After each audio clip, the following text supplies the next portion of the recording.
నమస్తే, మీ మత్స్యసేన రాజశేఖర్.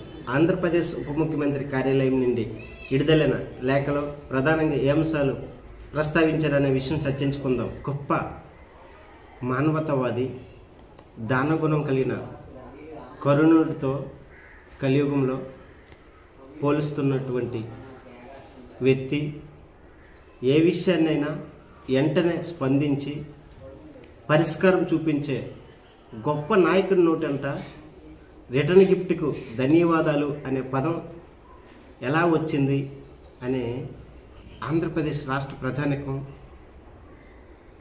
విచిత్రపోయిన సంఘటన కూడా. అలాంటి మనసున్న వ్యక్తి కఠినంగా మాట్లాడారంటే చాలా అంతరార్థం ఉంటుంది. గత ప్రభుత్వంలో జగన్మోహన్ రెడ్డి సినీ పరిశ్రమ అగ్రనాయకులు సైతం అవమానించిన సందర్భాలు ఎన్నో చూసాం.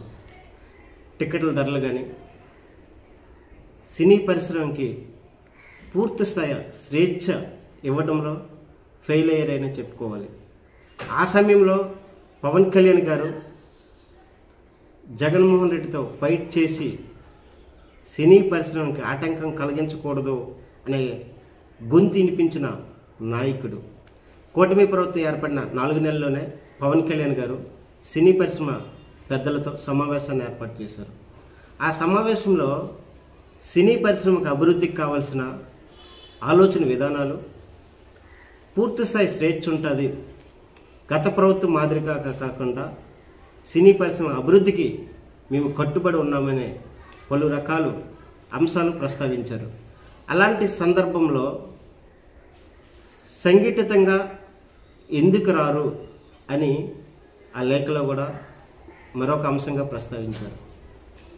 ఇంత బలమైన హామీ ఇచ్చినప్పుడు సినీ పరిశ్రమలో ఏవైనా సమస్యలు ఎదురైతే ఆ సమస్యలను పరిష్కరించడానికి అందరూ కలిసికట్టుగా రావాలి కదా, మరి ఎందుకు రావటం లేదు, ఒక్కసారైనా ముఖ్యమంత్రి గారిని కలిశారా అనే అంశం కూడా ఆ లేఖలో ప్రస్తావన చేశారు.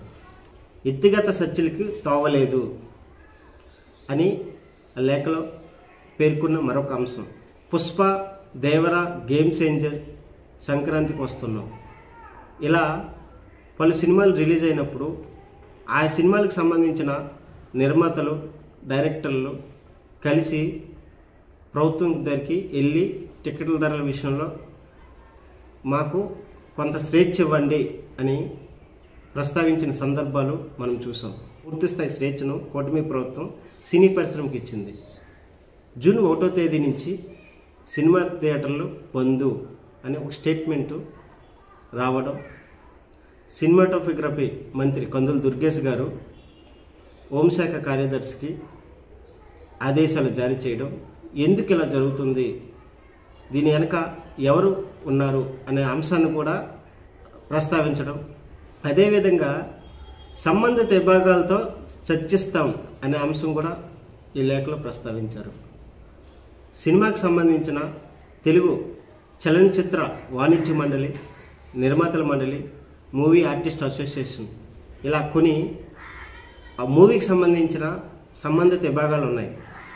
ఆ విభాగాలతో సంబంధించి సమగ్ర విధానంతో సినీ పరిశ్రమ అభివృద్ధికి పాటుపడతామనేది కూడా ఆ లేఖలో ప్రస్తావించారు. అంటే ఎందుకు సంబంధిత విభాగాలతో చర్చించాలి? ఈ సంఘటితమయ్యి సంబంధ విభాగాలకు సంబంధించిన వ్యక్తులు ప్రభుత్వంతో చర్చించి సినీ పరిశ్రమ అభివృద్ధికి పాటుపడాలి తప్ప ఈ రకమైన సమస్యలు ఎదురైనప్పుడు వ్యక్తిగత ప్రయోజనాలకి స్వేచ్ఛ ఇవ్వకుండా అందరూ మేల్కోరే విధానాలతో ముందుకు సాగుతుంది సినీ పరిశ్రమ, దానికి సమగ్ర పాలసీని కూడా రూపొందించి పరిశ్రమ వాదా కల్పిస్తామనే అంశం కూడా లేఖలో ప్రస్తావించారు.